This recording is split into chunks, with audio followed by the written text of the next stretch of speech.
প্রতিবার ঘর ঝাড়ু দিবার জন্য দিতে হবে 20 টাকা। আচ্ছা আর প্রতি পিস কাপড়ের জন্য দিতে হবে 10 টাকা। কি দিতে হবে? টাকা টাকা টাকা চেনো না? মাই টাকার কথা জীবনে প্রথম শুনলে? না, প্রথম তো শুনলাম না, কিন্তু টাকা কাকে দেব? কাকে দিবে মানে? তোমার ঘরকে ঝাড়ু দেয় কেন তুমি? তো টাকাটা কাকে দিবে? তোমার নানুকে? ও মাই গড খবরদার, সব কথায় নানুকে টেনে আনবে না। কেন টেনে আনবো না? 100 বার টেনে আনবো। কি করবে তুমি? আমি তোমাকে কি করব? হ্যাঁ হ্যাঁ কি করবে? আমি কি করব তোমাকে? কি করবে তুমি বলো? আমি তোমাকে কিছু করবো না, ও মাই গড কারণ নারীদের গায়ে হাত তোলা কাপুরুষের লক্ষণ। বেঁচে গেলে। এসেছে আমার সুপুরুষ, আমার টাকা দাও। আর কি আশ্চর্য, কিসের টাকা দেবো? এক কথা আমি আর কতবার বলবো? তুমি কি কানে কম শোনো? আগে তো আমি কানে কম শুনতাম না, ইদানিং তোমার চিৎকার চেঁচামেচি শুনে সম্ভবত কানে একটু কমই শুনছি। আমার সাথে একদমই ফালতু কথা বলবে না। আমার টাকা দাও, তা না হলে তোমার বাসায় সমস্ত কাজ ফেলে আমি চলে যাব। তুমি কোথায় যাবে? আমি কোথায় যাব সেটা কি তোমাকে বলে যেতে হবে? একদম কাজের লোক পেয়ে বসেছে আমাকে, তাই না? সব কাজ ফ্রি ফ্রি করে দেই তো, এর জন্য আমার মাথায় উঠে বসেছো। ও মাই নিজেকে গড দেখেছো? তোমার মাথায় আমি কখন উঠলাম? আমি তোমার মাথায় উঠলে তোমার ঘাড় ভেঙে যাবে। তুমি কিন্তু এখন ঝাড়ুর বাড়ি খাবে। আর না, ঠিক আছে, আমি যাচ্ছি। তাই যাচ্ছ কোথায়? আমার কথা শুনে যাও। ঠিক আছে, বলো, শুনছি। প্রতিবার রান্নার জন্য আমাকে দিতে হবে 100 টাকা। 100 টাকা? হ্যাঁ। শুধু রান্নার জন্য? 100 টাকা। খুবই ভালো একটা প্রস্তাব তুমি দিয়েছো। তোমারও তো টাকার প্রয়োজন আছে, তো ব্যাপারটা কি শুধু মুখে মুখেই থাকবে? মুখে মুখে থাকলে তো তুমি একসময় ভুলে যাবে, তখন আবার টাকাটা তুমি পাবে না। আমি বলি কি, হিসেবটা আমি কোনো একটা খাতায় লিখে রাখি। খাতায় লিখে রাখবে মানে? লিখতে লিখতে ধরো এক সময় অনেক টাকা তোমার জমা হয়ে যাবে। বছর 30 পর একসাথে অনেকগুলো টাকা তুমি আমার কাছ থেকে নিতে পারবে। তখন কিন্তু তুমি আমার চেয়ে ধনী হয়ে যাবে। কি বলো? আমাকে ঠকানোর প্ল্যান করছো তাই না? না মানে, হিসেবটা যদি খাতায় ঠিকঠাক মতো না লেখা থাকে, ঘরের এত কাজ, পরবর্তীতে হিসাবে গোলমেল লেগে যাবে না, তখন তো টাকাটা তুমি আবার ঠিকঠাক মতো পাবে না। একদম। তোমার ভালোর জন্যই বলছিলাম। লেখা শুরু করব? তোমাকে আমি হারে হারে চিনি। প্রতিদিনের কাজের টাকা প্রতিদিন দিতে হবে। ও বলো কি, তাই নাকি? মাস চুক্তিতেও দেয়া যাবে না? না না, মাসের ধার আমি ধারি না, দিনের টাকা দিনে দিতে হবে। বাজারটা শেষ করে আসি, তারপর তোমার সাথে এই বিষয়ে কথা বলবো। তুমি কি মনে করেছো আমি তোমার সাথে মশকরা করছি? তুমি করছো না? আমার শেষ কথা শুনে রাখো। তুমি যদি আমাকে আমার কাজের টাকা না দাও, আমি কিন্তু এই বাসার আর একটা কাজও করবো ও না। মাই গড আমি না বুঝতে পারছি না। আমি এতক্ষণ ভাবছিলাম তুমি আমার সাথে মজা করছো, কিন্তু এখন তো দেখছি তুমি সিরিয়াসলি আমার কাছে টাকা চাইছো। তুমি এখন ঝাড়ু দেওয়ার জন্য, কাপড় কাচার জন্য, রান্না করার জন্য আমার কাছ থেকে টাকা নেবে? এটা কেমন কথা? এটা খুবই ভালো কথা। এরকম আরো কত শত কাজ পড়ে আছে যেগুলোর হিসাব আমার তোমার সাথে করতে হবে। সমস্ত কাজের লিস্ট আমি বানাচ্ছি, আমার দিনের টাকা দিনেই বুঝিয়ে দিতে হবে। আচ্ছা লন্ড্রিতে গিয়ে একটা শার্ট ইস্ত্রি করলে তাকেও টাকা দিতে হয়, আর আমাকে টাকা দিবে না?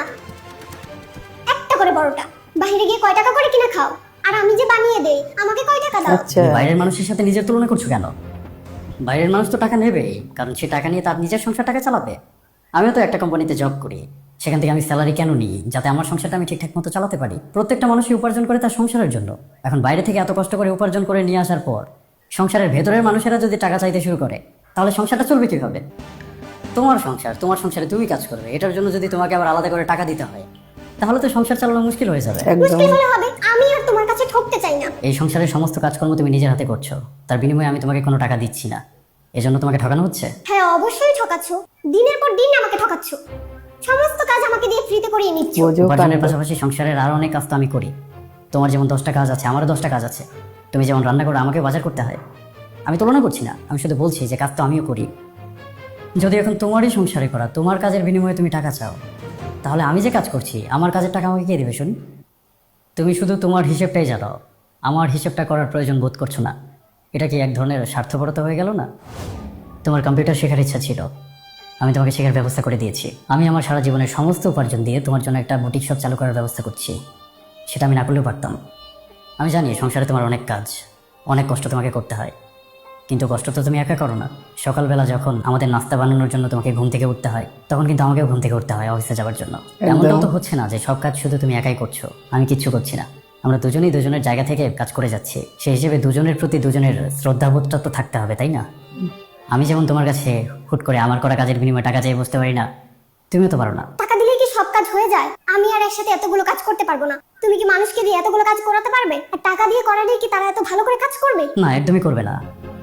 তোমার মতো করে কেউ করবে না, কারণ এটা তোমার সংসার, তোমার পরিবার। তোমার মতো করে অন্য কেউ কেনই বা করতে যাবে? কিন্তু সবকিছুর পরও তুমি যদি তোমার দায়িত্ব পালনের জন্য টাকা চেয়ে বসো, এটা হবে তোমার অন্যায় আবদার। তুমি কি বলতে চাইছো বলো তো? আমাকে টাকা দেবে না তুমি? ঠিক আছে, তুমি যেহেতু এত করে বলছো, আমি তোমার করা কাজের বিনিময়ে তোমাকে পারিশ্রমিক দেব। তুমি যতটা চেয়েছো ততটাই দেব, কিন্তু তার বিনিময়ে এখন থেকে তোমার নিজের ভরণ পোষণ তোমার নিজেকেই করতে হবে। কি করতে হবে? একদম। বুঝতে পারছো না? তোমার খরচগুলো তোমার নিজেরই চালাতে হবে। মানে কি? কেন বুঝতে পারছো না? আমরা যে বাসাটাতে থাকি, বাসার ভাড়া কত? 18,000। এখন থেকে এই 18,000 টাকা বাসা ভাড়া, 9,000 টাকা তুমি দেবে, 9,000 টাকা আমি দেবো। লাভলি। আর আমাদের বাজার খরচ প্রতি মাসে কত টাকা আসে? ধরো আনুমানিক 15,000 টাকা। ওখান থেকে 7,500 তোমার, 7,500 আমার। ইলেকট্রিসিটি বিল, গ্যাস বিল, মানে যাবতীয় যত খরচ আমাদের আছে সবই হাফ হাফ হয়ে যাবে। কি বললে? সহজ বাংলায় বললে, এখন থেকে আমাদের যত খরচ হবে সমস্ত খরচের অর্ধেক তুমি বহন করবে, অর্ধেক আমি বহন করবো। জিও। এবং টাকাটা তুমি কোথায় পাবে সেটারও সমাধান দিচ্ছি। তুমি যে বাসায় এত কাজ করো সেটার বিনিময়ে আমি তোমাকে টাকা দেবো। ছি ছি ছি ছি, তোমার মন মানসিকতা এতটাই নিচু। ছি করছো কেন? এখন তো আমরা দুজনেই স্বাবলম্বী। আমি বাইরে থেকে উপার্জন করে নিয়ে আসি, তুমি বাসায় বসে উপার্জন করো। তাহলে দুজনের খরচ দুজন চালাতে সমস্যাটা কোথায়? একদম। আর এমনটাও তো না যে আমি তোমাকে কোনো টাকা পয়সা দিচ্ছি না, বাইরে থেকে টাকা পয়সা এনে তোমাকে চালাতে বলছি। আমি তো তোমার কাজের বিনিময়ে তোমাকে টাকা পয়সা দেবো। আর স্বাবলম্বী হওয়ার পরও তুমি যদি আমার টাকায় চলো, এটা তোমার জন্য একটা লজ্জাজনক ব্যাপার না? একটা আত্মসম্মানের ব্যাপার তো আছে নাকি? তোমার তো আত্মসম্মান আছে, নেই বলো? তারপরে যদি তুমি টেনশনে পড়ে যাও, তোমার টেনশন আমি দূর করছি। ধরো প্রত্যেক মাসে আমাদের প্রায় 60,000 টাকার মতো খরচ আসে। এখান থেকে 30,000 আমি দেবো, 30,000 তুমি দেবে। কিন্তু তোমার ওই যে ঝাড়ু দেওয়ার 20 টাকা, কাপড়ের 10 টাকা, রান্নার 100 টাকা মিলিয়ে যদি তুমি মাসে 30,000 টাকা উপার্জন না করতে পারো, সমস্যা নেই। 2-3 হাজার যদি কম থাকে সেটা আমি দিয়ে দেবো। লাভলি। হাজবেন্ড হিসাবে আমি তো এতটুকু করতেই পারি, কি বলো? আমি কখনো কল্পনা করিনি তুমি আমাকে এই ধরনের কথাবার্তা বলবে। আমার ভরণ পোষণের জন্য আমি কেন টাকা দিতে যাব? Oh my তুমি তো God. আমার দায়িত্ব নিয়েছো। একই সাথে দায়িত্ব এবং টাকা পয়সাকে দাঁড় করানোর কোনো সুযোগ নেই। যদি দায়িত্বের কথা বলো, তাহলে দায়িত্ব যেমন আমার আছে তেমন দায়িত্ব তোমারও আছে। একদম। আর যদি টাকা পয়সার প্রসঙ্গে যাও, তাহলে আমিও টাকা পয়সার প্রসঙ্গে যাব। দায়িত্বটা কিন্তু আমি একা নিইনি, তোমারও দায়িত্ব রয়েছে। আর সেই দায়িত্ব আমার থেকে মোটেও কম না। আমাদের সমাজে একটা ভুল ধারণা রয়েছে যে ছেলেটা মেয়ের দায়িত্ব নিচ্ছে। আসলে কি তাই? মেয়েটা কি ছেলের দায়িত্ব নিচ্ছে না? একদম। যে দিন থেকে আমরা একে অপরের প্রতি প্রতিজ্ঞাবদ্ধ হয়েছি, সেই দিন থেকে জীবনের বাকিটা সময় অবধি আমরা তো একে অপরের জন্য দায়িত্ব পালন করেই যাব। আমাদের খারাপ সময়ে কে পাশে থাকবে? তোমার পাশে আমি, আর আমার পাশে তুমি। একদম। তাহলে কে কার দায়িত্ব নিচ্ছে? দুজনেই তো দুজনের দায়িত্ব নিচ্ছে। এখন সেই দায়িত্বকে দায়িত্ব না মনে করে তুমি যদি টাকা চেয়ে বসো, তাহলে তো আমারও তোমার কাছে অনেক কিছুই চাইতে হবে, তাই না? আর সবার উপরে যদি টাকা পয়সার হিসেবটাই থাকে, তাহলে আমার জীবনের সমস্ত উপার্জন দিয়ে তোমার জন্য বুটিক শপটা কেন করছি? আমি আমার নিজের জন্য কিছু করতে পারতাম। ঠিক আছে, তোমার আমাকে টাকা দিতে হবে না। না না, এখন এটা বলে তো তুমি পার পাবে না। হয় তোমাকে তোমার নিজের ভুল স্বীকার করতে হবে, আর তা না হলে তোমার ভরণ পোষণ এখন থেকে তোমাকেই চালাতে হবে। কি ভুল স্বীকার করবো আমি? ক্ষমা চাইতে বলছো? আমি তোমাকে ক্ষমা চাইতে বলছি না, আমি চাচ্ছি তুমি শুধু এতটুকু রিয়েলাইজ করো যে আমি যদি তোমার কাজের বিনিময়ে তোমাকে টাকা দিই, তাহলে তুমি আর এই বাড়ির বউ হয়ে থাকবে না, তুমি হয়ে যাবে এই বাড়ির কাজের লোক। তুমি সারাদিন এতগুলো কাজ করো, সেটার হিসেব রাখো। বিনিময়ে আমাকে কতগুলো বকাঝকা করো, সেটার হিসেব কি রাখো? কাজের লোক তো আর আমার সাথে এভাবে কথা বলবে না। আর লাভলি। টাকা দিয়ে যদি কাজ করাতে হতো, তাহলে কোনো পুরুষই তার স্ত্রীকে দিয়ে কাজ করাতো না। বাসার 10 ধরনের কাজের জন্য 10 ধরনের লোককে ভাড়া করে নিয়ে আসতো, টাকা দিয়ে তাদেরকে দিয়ে কাজ করিয়ে দিন শেষে বিদায় করে দিত। বিনিময়ে অন্তত বউয়ের এত বকাঝকা তো তাদের আর শুনতে হতো না। এই যে তোমার কোনো একটা আবদার পূরণ না হলে তুমি কাজ করা বন্ধ করে বসে থাকো। বাইরে থেকে কাজের লোক নিয়ে আসলে কি সেটা হবে? তার কোনো আবদারকে আমাকে পূরণ করতে হবে না, তাকে টাকা দিব, সে কাজ করবে। এই যে এখন সব কাজ তুমি করো, তোমার সাথে আমার মতামতের যদি মিল না হয়, আমার বিপদ হয়ে যায়, তুমি রান্না বন্ধ করে দাও। কিন্তু বাইরে থেকে যদি লোক নিয়ে এসে রান্না করায়, আমার কি এই সমস্যাটা হবে? হবে না। প্রতিদিন তুমি এই বাসার এত এত কাজ করো, আর আমি এই বাসার প্রত্যেকটা মানুষের জন্য উপার্জন করি। কেন করি জানো? আমরা দুজনেই এই কাজগুলো করি কারণ আমরা দুজনেই এই কাজগুলো করার দায়িত্ব নিয়েছি। আচ্ছা ঠিক আছে, ভুল হয়েছে। আর বাকিটুকু, আর বাকি কি? বাকি ছোট্ট আরেকটা কথা আছে যেটা তুমি এখনো বলনি। ঠিক আছে, ক্ষমা করে দাও।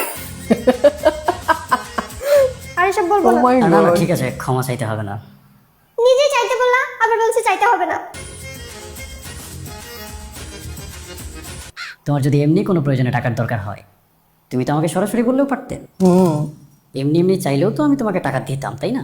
ঘর ঝাড়ু আর কাপড় ধোয়ার হিসাব তো আর করতে হতো না। একদম। টাকা লাগবে? হ্যাঁ লাগবে। কি করবা টাকা দিয়ে? আমার বান্ধবী খুব বিপদে পড়েছে, ওকে কিছু টাকা দিতে হবে। সেটা তো আমাকে সরাসরি বললেও পারতে। কত টাকা লাগবে? একটু পরে আমি তোমার বান্ধবীকে পাঠিয়ে দিব, ওকে বলে দাও। লাভলি। আচ্ছা ঠিক আছে। আর কখনো এরকম উল্টাপাল্টা কথা বলবে? না না, আর কখনো বলবো না। এই যে কানে ধরেছি।